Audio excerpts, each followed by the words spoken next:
day mga kamads, mga kaibigan, welcome back to another content. And for this video, pag-uusapan po natin yung banat ni Banat Bay kay Attorney Claire Castro. So, TLDR lang, si Attorney Claire Castro ay isang YouTuber vlog, attorney na YouTuber na vlogger. Tama ba yun? Sorry, Attorney Claire. But ang point dito na encounter ko na si Attorney Claire sa mga ilan-ilang content ko in the past. Ay actually hindi ako yung Ampalaya Geng. Pero it's a very interesting dynamic kasi nag-shift na kasi si Attorney Claire from doing Tulfo content to purely Duterte content. And I commend her for that, 'di ba? Kasi totoo lang si Raffy Tulfo naman di naman totoong walang yayan katulad ni Duterte. So, siguro, naisip niya na lesser evil yung, or at least no evil at all si Tulfo and more evil si Duterte. Siguro, ganun yung simplistic way of understanding kung bakit siya tinanggap tong PCO, PCO na USEC doon, 'di ba? Kasi this is not just a simple position. You are the mouthpiece of the president essentially when it comes to communication doon sa kanilang mga positions, 'di ba? So, a very interesting point na riniraise dito ni Banat Bay yung is about sa gold. Okay, kasi ang BSP nung October 2024, somewhere in the fourth quarter of 2024, nagbenta sila ng significant amount of gold. Okay, yung Bangko Sentral ng Pilipinas. Now, trading and buying assets are lalong-lalo na dyan sa mga international stock market na ganyan, BSP ang masusunod dyan. The president or any lawmaker for that matter has no hand in it. Kung ano yung sabihin ng BSP sa gagawin nila sa assets ng gobyerno in relation sa kanilang function, of course, yun ang masusunod. So, yun gusto ko lang mag-set ng predicate ng ganyan bago tayo dumive in dito. Ang sinasabi ko dito, kung ano man yung position ng BSP, inisip muna nila yon, okay? Now, let's go to Banat Bay. Akala ko ba we should base our answer and argument on tawag dito on evidence. Bakit wala po kayong ebidensya may labas? Sinubukan yung basahin, hindi nyo mabasa. Okay, so ano yung context nito? Okay, hinahanapan niya kasi ng ebidensya si Attorney Claire kasi may sinabi si Duterte. Ang sabi ni Duterte ganon ay ganito, nagbenta ng sobrang daming ginto ang mga Marcos. Ganon yung statement ni Pangulong Duterte. Let me be clear, mali yun. Off the bat, mali yun. Ang nagbenta is ang Bangko Sentral ng Pilipinas. Whatever the reason is, whatever their economic decision making is doon, sa kanila yon. You should not question the president kasi executive branch siya. Okay, hindi siya sa financial ng bansa natin. Okay? One could assume na hindi, si presidente naman yung naglagay kay Lucas Bersamin, yung head ng BSP. Pero still, in-appoint lang siya doon, but he does not have a hand in it. Okay? So, it is very wrong na sabihin mo na si Marcos ang may kasalanan nun. Okay? Sisihin mo yung mga tao sa BSP, 'di ba? Kaya nga minsan pag mali yung ginawa ng isang tao sa taong gobyerno, tinatanggal, 'di ba? Kasi yun lang yung magagawa ng presidente doon, and hopefully those people na niluklok will have the right idea doon. Okay? Kasi it's a very complicated matter. Hindi naman yan one-dimensional lang ang ating ekonomiya. Halimbawa, kailangan natin mag-liquidate ng assets for whatever reason. Kailangan natin mag-liquidate para may cash flow tayo. Baka ganun yung iniisip nila. I don't know. I do not have the data in front of me.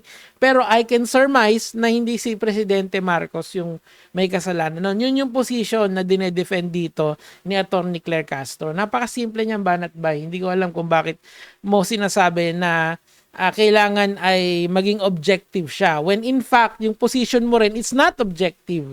Kasi si Amy Marcos yung nagsabi noon, di naman economic manager yan eh. Siguro si Shelo Magno, pagka siya yung nagsalita tungkol dyan, makikinig ako. Bakit? Kasi ekonomista yun eh. Kung sabihin ni Shelo Magno na may mali yung BSP doon, I will concede. But you, no. O tuloy. Binigyan ko na kayo ng tip ha. Bukas mag-research na po kayo ha kasi kawawa naman po ang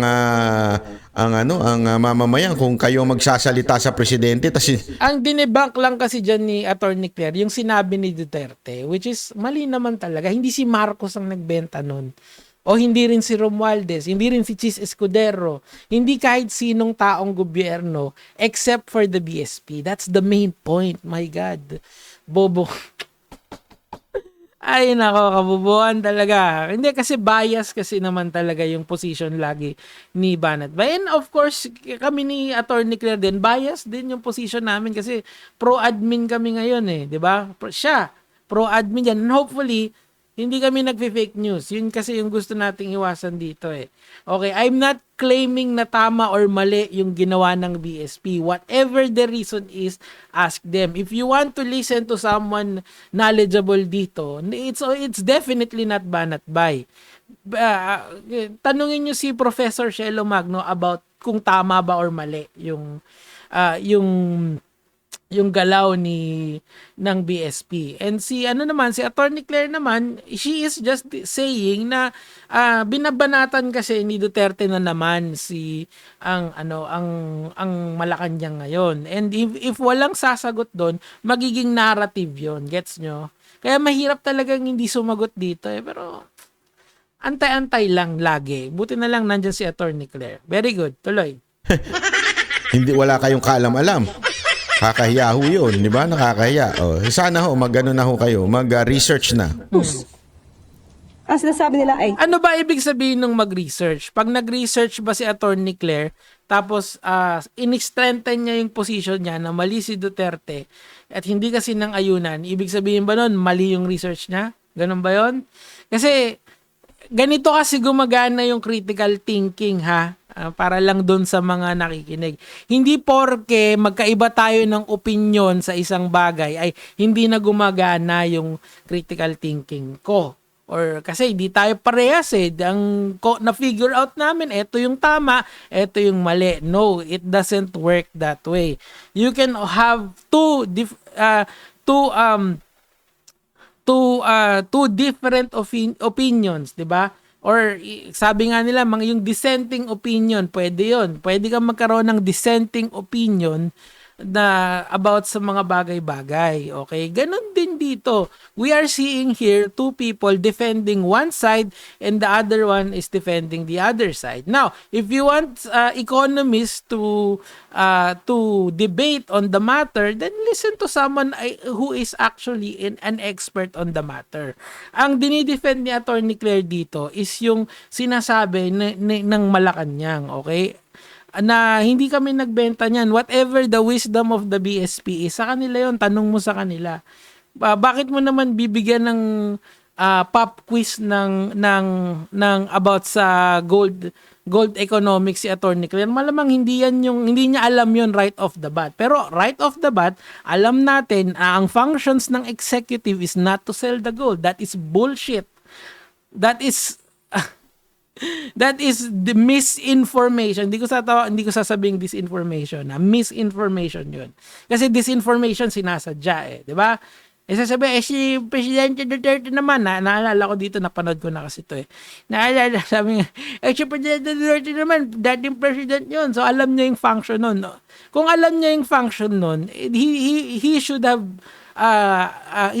attacked the BSP with an economist. Tanungin niya na marunong dyan para mas strengthen yung position niya. All I hear lagi pag etong mga to is propaganda. Now, if kunyari sabi ni Shelo Magno, professor, na mali yung ginawa ng gobyerno because this and this and this and this, and then I will relinquish my position. Okay, mali pala yun.